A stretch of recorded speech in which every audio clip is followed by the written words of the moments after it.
Baja, a 1,700-mile sand and cactus-filled peninsula which has hosted some of the most iconic off-road races of all time.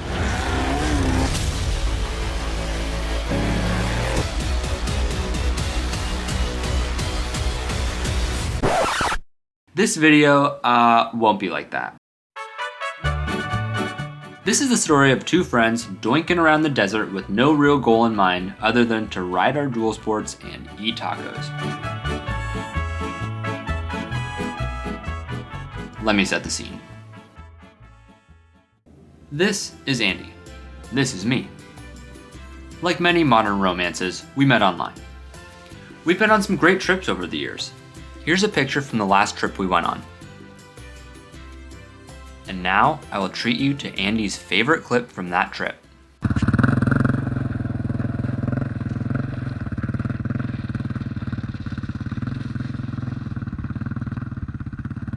Yes, H. Yes. Oh.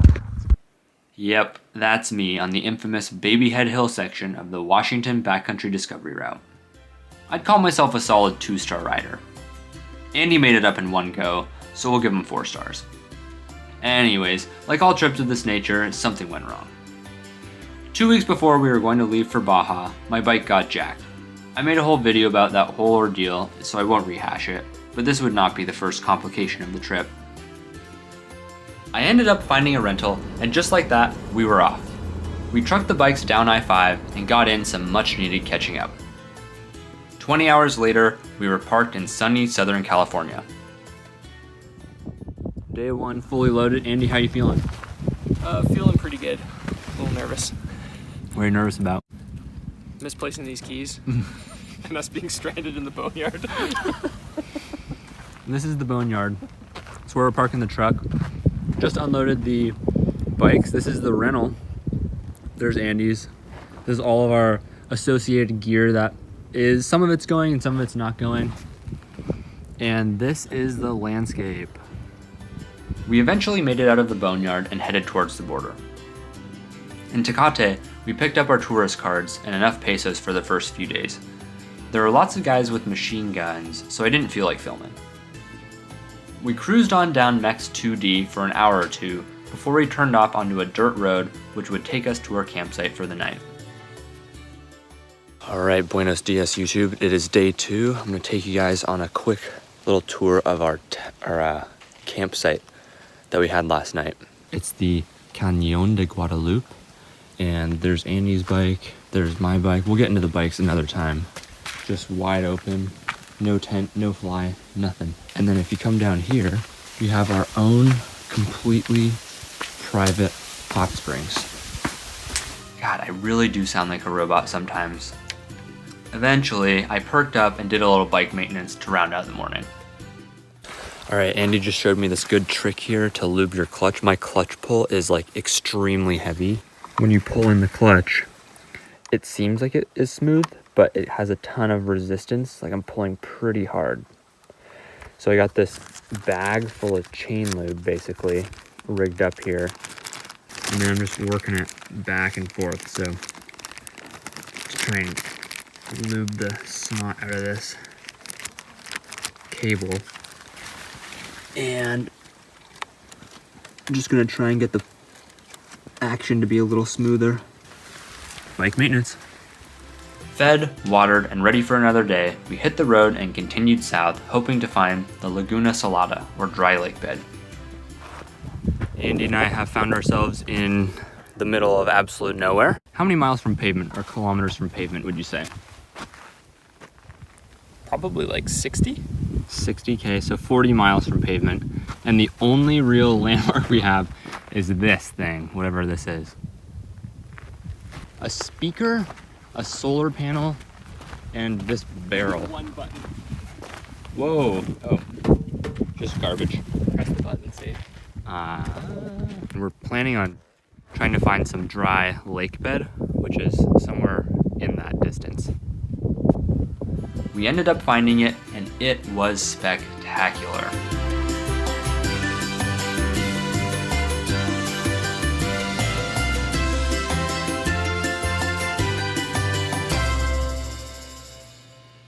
I started to get a creeping, unsettling feeling of exposure from the hot sun, lack of water, and howling wind. Luckily for me, Andy was feeling none of it. Andy Pyatt, ladies and gentlemen. That's definitely going in the little video. Picking your partners for these faraway outings with few bailout options is crucial. Andy is always in high spirits and has many years of moto experience, exactly what this trip called for. Eventually, we needed gas again and popped back out onto the highway.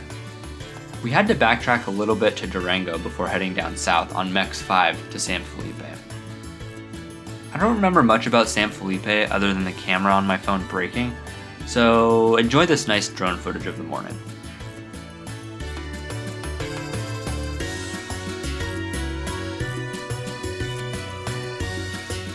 We spent the rest of the morning blasting down the coast and eventually turned off at Coco's Corner, where we would find the best trail of the trip.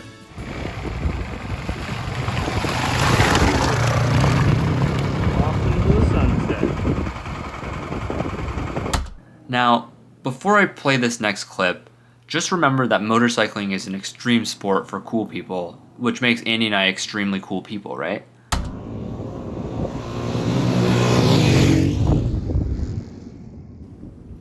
Yeah, it's always sad to see how slow we actually are.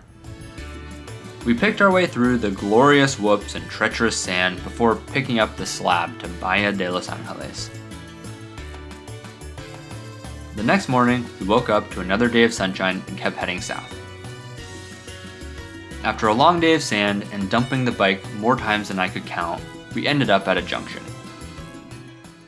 Check out these random cactus, sand, random ranches, more sand, the sand we just came from. Just sandy fucking. Tired, low on fuel, and down a license plate, we headed towards what would become a very memorable stop on the coast. Pero no.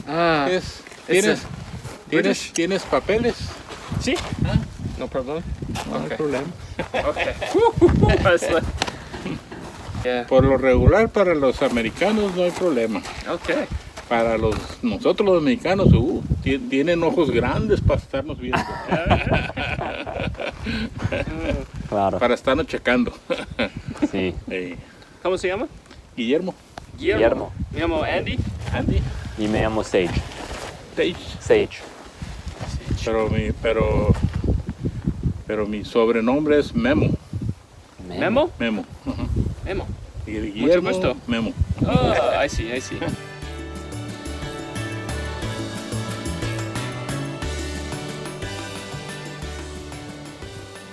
The gas that Andy and I just filled up, tell him how much it was.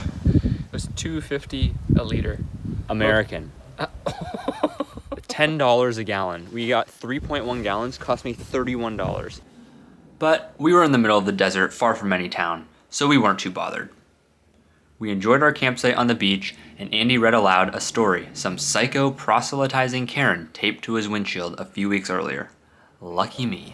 If you ask Jesus to live in your heart, then you won't be punished by God. But why should Jesus do that for me? Asked Bill. Because he loved you, son. But Bill, your mother and I must be punished if you swore again. What are you going to do, Dad? Here, take my belt, Bill. Don't look surprised. I want you to whip me. Yo voy a cantar esta canción para mi gente con una pasión tan fuerte. Unfortunately, our sins caught up to us. Oh wow, look at these rays. Check this out.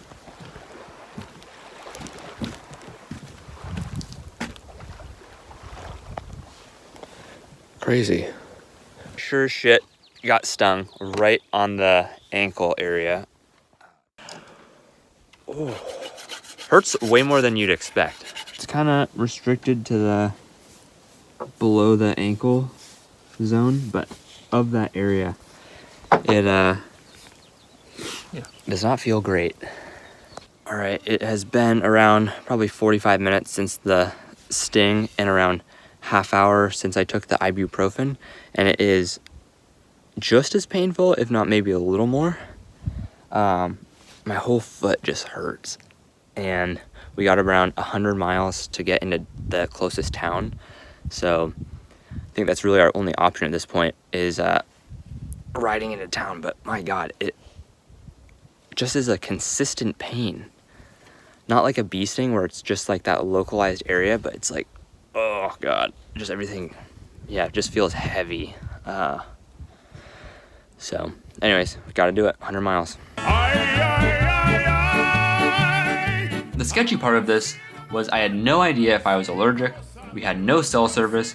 My inReach satellite text thing wasn't sending messages, and we were 100 miles of dirt and sand away from the closest town with any sort of medical services.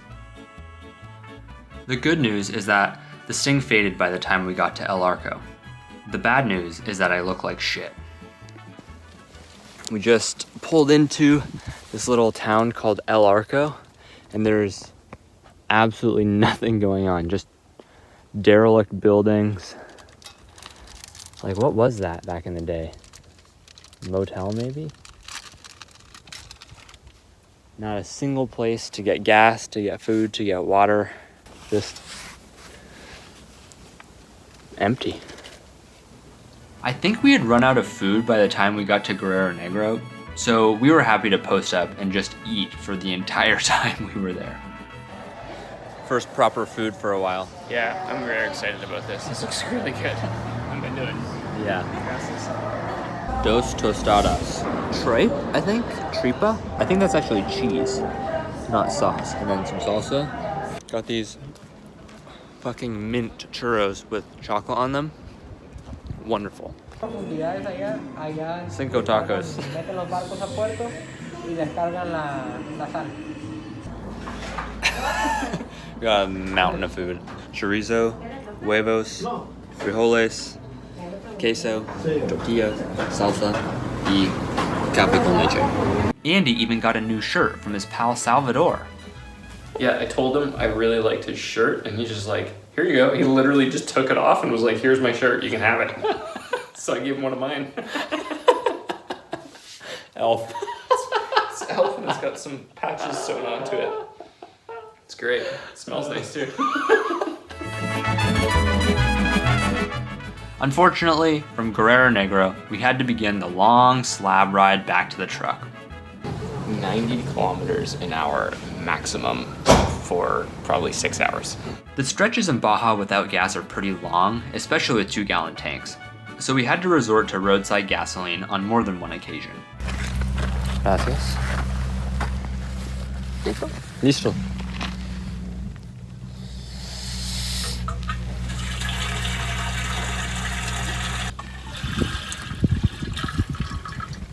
Está bien. Aquí quedó. Mira. Listo. As we progressed further and further north, signs of civilization slowly began to surface. Here we are in Ensenada. We're at the location of the biggest flagpole in Mexico. Whoa! Keeps going. And just like that, after a bit more than a week and around 1,000 miles later, we crossed back over the border. It was a great trip with a great friend and a great location. That's it for this one.